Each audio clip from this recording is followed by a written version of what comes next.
नमस्कार, आप देख रहे हैं ऑनलाइन न्यूज वाला। मैं हूं आपके साथ दीपक गुप्ता। 23 जून को होने वाली पटना की बैठक में बस कुछ ही घंटों का वक्त बचा है और इन सब के बीच भारतीय जनता पार्टी की भी इस बैठक पर नजरें होने वाली हैं। कहा जा रहा है कि यह बैठक ऐतिहासिक साबित होगी क्योंकि इस बैठक में कई सारे मुद्दे रखे जाएंगे और कई सारे मुद्दों का हल भी निकाला जाएगा। लेकिन सबसे बड़ा सवाल जो बारात तैयार हो रही है, आखिर उसका दूल्हा कौन है? जी हाँ, बार बार भारतीय जनता पार्टी यही सवाल कर रही है। लेकिन आज की अपनी इस खास पेशकश में चर्चा करना चाहेंगे एक महिला पीएम कैंडिडेट के बारे में।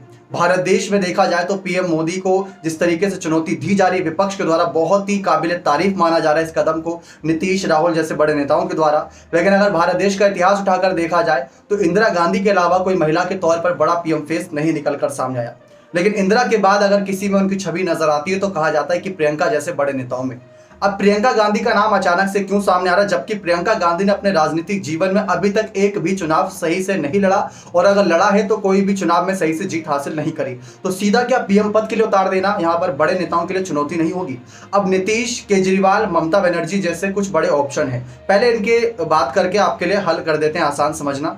दरअसल यह है कि अगर नीतीश कुमार की छवि को देखा जाए, बिहार के चुनाव हुए, नीतीश ने बीजेपी के साथ गठबंधन किया, सरकार बनाई, उसके 1-1.5 साल बाद सरकार गिराई और तेजस्वी के साथ चले गए। ऐसा एक बार नहीं, पहले भी कई बार अपने इस राजनीतिक जीवन में कर चुके हैं। तो उनकी छवि पलटीबाज नेता के तौर पर है। दूसरा ये कि जब उनको पिछले 2014 के लोकसभा चुनाव में 2 सीट मिली, फिर उन्होंने अगला लोकसभा चुनाव बीजेपी के सहारे लड़ा तो उनको 16 सीट मिली। लेकिन अब इस बार फिर से उतर रहे, तो इस बार कितनी सीटें मिलेंगी, इस बात को लेकर भी सवाल है।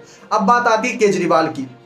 केजरीवाल की बात करें तो केजरीवाल के पास इतना जनाधार नहीं है कि उनको अचानक से पीएम पद का दावेदार बना दिया जाए। कम से कम बार्गेनिंग करने के लिए कुछ सीटें तो होनी चाहिए, 20-30 सीटें भी तो होनी चाहिए लोकसभा की। आज के समय में कितनी सीटों पर स्टैंड कर रही है आप सब अच्छे से जानते हैं। अब बात आती है ममता बनर्जी की। ममता बनर्जी ने समय समय पर कांग्रेस को कहीं नहीं छोड़ा है। जब भी मौका मिला है कांग्रेस को धर दबोचा और उनके खिलाफ पूरी तरीके से उनके खिलाफ बयानबाजी करते हुए कई सारे मौकों पर कांग्रेस की पोल पट्टी खोली, खासकर राहुल गांधी और सोनिया गांधी को लेकर। जी हाँ, ये बात आप सब बखूबी जानते हैं और पीएम मोदी की भी कई बार खुले मन से तारीफ कर चुकी हैं। तो ममता को भी पीएम फेस बनाना थोड़ा रिस्क भरा हो सकता है। अखिलेश थोड़े यहाँ पर परिपक्व नजर नहीं आते, ऐसा विपक्ष और काफी सारे विश्लेषकों का कहना है। मायावती जो कि एक सही दावेदार है, वो इस बैठक का हिस्सा ही नहीं है। नवीन पटनायक जो सही दावेदार है, वो भी इस बैठक का हिस्सा नहीं है। केसीआर भी इस बैठक का हिस्सा नहीं है। स्टैलिन भले इस बैठक का हिस्सा है, लेकिन उनके पास जनाधार बना रहेगा या नहीं, वो भी एक बड़ा सवाल है। तो आखिर में कांग्रेस की तरफ से ही कोई बड़ा पीएम फेस बचता है और क्या कोई पीएम फेस के तौर पर कांग्रेस, अब राहुल की सांसद सदस्यता तो है नहीं,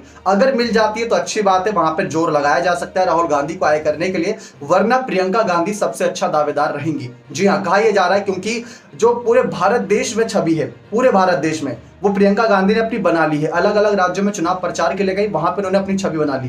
वैसे इस लिस्ट में एक और नाम है शरद पवार का, लेकिन शरद पवार की उम्र बहुत ज्यादा हो चुकी है, उनकी बीमारी भी आप जानते हैं। तो ऐसे में उनको काफी विपक्षी नेताओं का समर्थन ही मिल जाएगा, लेकिन उनको आगे करना इस समय थोड़ा रिस्क भरा हो सकता है उनकी सेहत के लिहाज से, और पूरे भारत देश में उनको जनता जानती है, ये भी एक बड़ा सवाल है। लेकिन प्रियंका की छवि बन चुकी है पीएम मोदी के खिलाफ वाली। लेकिन आपकी क्या राय है कि क्या विपक्ष पीएम कैंडिडेट को ऐलान करके चुनाव लड़े या बिना पीएम फेस का ऐलान करे ही चुनाव लड़े और उसके बाद तय करे, और तय करे तो किसको आगे बढ़ाए, मायावती, ममता बनर्जी या प्रियंका गांधी? किस चेहरे को, या केजरीवाल, नीतीश किस चेहरे को? आप मेरा कमेंट सेक्शन में जरूर रखिएगा। बहुत बहुत धन्यवाद।